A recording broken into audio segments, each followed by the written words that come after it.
दहेज के लालची दानवों ने ली फिर एक मासूम की जान।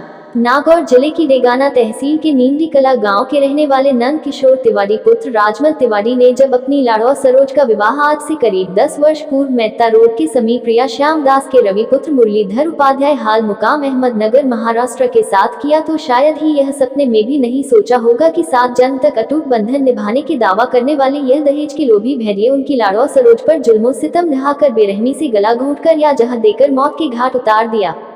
घटना की जानकारी मिलते ही सरोज का भाई अशोक समेत परिजन अहमदनगर पहुंचे, मगर तब तक सरोज के ससुर मुरलीधर, सास प्रमा देवी, पति रवि सरोज की बेटी और बेटे को लेकर फरार हो गए।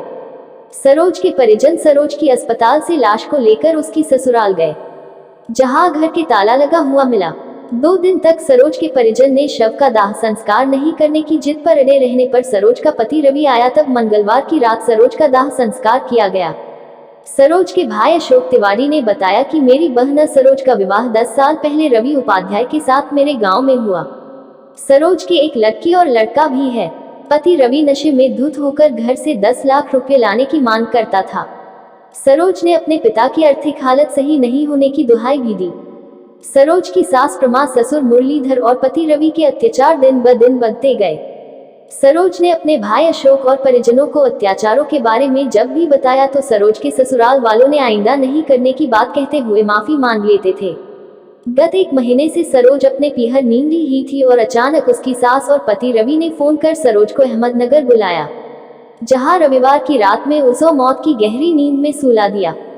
सरोज ने रविवार की रात दिल्ली अपने भाई अशोक को फोन भी किया, भाई तुम यहाँ आ जाओ, यह मुझे जान से मार देंगे। भाई अशोक ने सरोज के पति रवि को कहा, मैं सुबह तक अहमदनगर आ रहा हूँ, मेरी बहना को मत मारो। सुबह अशोक के पास सरोज के ससुर का फोन आया कि सरोज की हार्ट अटैक से मौत हो गई है। अशोक अपने मामा और परिजनों के साथ हवाई यात्रा से तत्काल दौड़ा, मगर तब तक उसकी लाडली बहन इस दुनिया से जा चुकी थी। अस्पताल में लावारिश पड़ी बहन सरोज के गले पर गहरे निशान और पीठ पर पिटाई के निशान चीख चीख कर सरोज के साथ हुए अत्याचार को बता रहे हैं, मगर धन बल के आगे सभी सबूत खत्म से होते नजर आ रहे हैं। सरोज के गरीब परिजन अपने गुर्जर गोड ब्राह्मण समाज से न्याय की गुहार लगाकर अपराधियों के खिलाफ कड़ी कार्यवाही की मांग कर रहे हैं। अहमदनगर की पुलिस भी अपराधियों को खबर लिखे जाने तक पकड़ नहीं पाई है। अब सबसे बड़ा सवाल यह है कि सरोज के पीहर वाले राजस्थान में रहते हैं और सरोज के ससुराल वाले अहमदनगर महाराष्ट्र में। सरोज को न्याय कैसे मिलेगा, यह चर्चा समूचे इलाके में जोरदार चर्चा का विषय बनी हुई है। गौरतलब है कि समूचे देश से गुर्जर गोड ब्राह्मण समाज के संगठनों के आंदोलन के बाद अहमदनगर पुलिस ने 3 दिन बाद बुधवार को मामला दर्ज किया है। देश के कोने कोने से सरोज के दहेज लोभी ससुराल वालों को तत्काल गिरफ्तार करने की मांग जोर पकड़ने लगी है। ससुर का नाम है मुरलीधर उपाध्याय, सास का नाम है परमा उपाध्याय। एक इसकी ननद है जो मेरी मिसेज को धमकी दे रही है कि हम आपको बख्शेंगे नहीं, हमें हमारे परिवार को अगर कुछ हो गया तो हम आपको बख्शेंगे नहीं, जबकि हमारी बेटी के साथ उन्होंने गलत किया, हमारी बहन के साथ गलत किया उन लोगों ने। समाज के कुछ लोगों ने जो अच्छे लोग हैं हमारा सपोर्ट करा, उन्होंने कहा आप बॉडी को यही रखो, ससुराल में होना चाहिए। हमने इनकी बात सहमत करी। फिर सुबह हमने दाह संस्कार के लिए रवाना किया तो हमें ये हमें अपनी माँ को, बच्चों को पता लगना चाहिए कि इसकी माँ के साथ क्या हुआ है। जब आपने पीएम किया तो उसमें क्या इसमें मतलब ब्लॉकेज चाहिए, तो सांस की नली है, ब्लॉकेज चाहिए, 3 जगह मार दिए, चोट के निशान भी है। बाकी फोरेंसिक जांच से वो आएगी तो पता लगेगा खुलासा। हमने दाह संस्कार की तैयारी करी कि हम बच्चे चाहिए दोनों, ताकि अपनी माँ, इनको बच्चों को पता लगे मेरी माँ के साथ क्या हुआ। मैं उसका मामा को तो बताऊं कि बेटा तेरी माँ के कातिल है ये, हमें बच्चे चाहिए। फिर हम उसके घर पे आए तो यहाँ से सब लोग गायब है। मतलब मेरी बहन सरोज के ससुर, सास, ननद, पति और उसके दोनों बच्चे यहाँ से गायब है। और सब रवि धूप में खड़े हैं, हम धूप में खड़े इंतजार कर रहे हैं। वो यहाँ से नगर छोड़ के पता नहीं कहाँ चले गए, वो लगभग पुणे तक गायब है। और हमने पुलिस को कंप्लेंट कर दी है कि वो यहाँ से गायब है। हमें बच्चे चाहिए ताकि उनको बच्चों को पता लगे मेरी माँ के साथ क्या हुआ। कितने बच्चे थे? इसके 2 बच्चे हैं, एक 6 साल की लड़की है और एक 4 साल का लड़का है। कब शादी हुई थी? शादी 10 साल हो गए थे, 10 साल हो जाएंगे अप्रैल के अंदर। उसका पूरा नाम, यहाँ का नाम बताओ पूरा।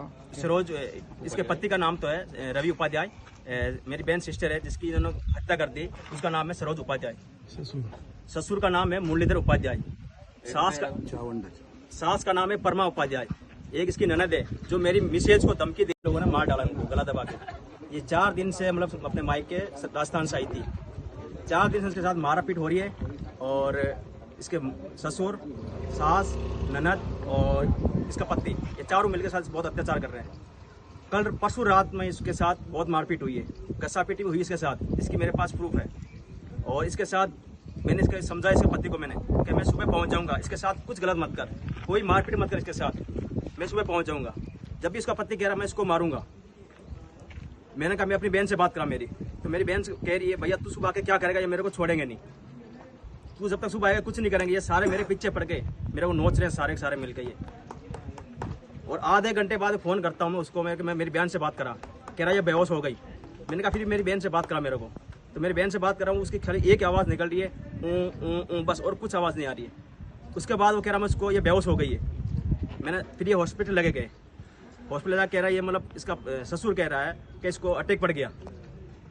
फिर इसके मामी ससुर का फ़ोन आता मेरे पास कि आप अशोक जी आप दिल्ली से अहमदनगर आओ, ये मतलब काम खत्म हो गया, सरोज खत्म हो गई है। फिर हम सुबह इमरजेंसी में फ्लाइट टिकट लेके यहाँ पहुँचे थे सीधा सिविल हॉस्पिटल अहमदनगर, सीढ़ी भाई सीढ़ी, हाँ शिरडी अहमदनगर पहुँचे थे। तो हमें पोस्टमार्टम करवाया और सुबह फिर बॉडी की, जब हम बॉडी लेके जा रहे थे हम राजस्थान का, हम बॉडी हम राजस्थान लेके जाएंगे क्योंकि ये कातिल है सब, इन्हें मिलकर मारा हमारी बहन को, तो हम ये इनके हाथ नहीं लगाने देंगे हमारी बहन के। हम राजस्थान लेके जाएंगे, लेकिन इनके समाज के कुछ लोगों ने जो अच्छे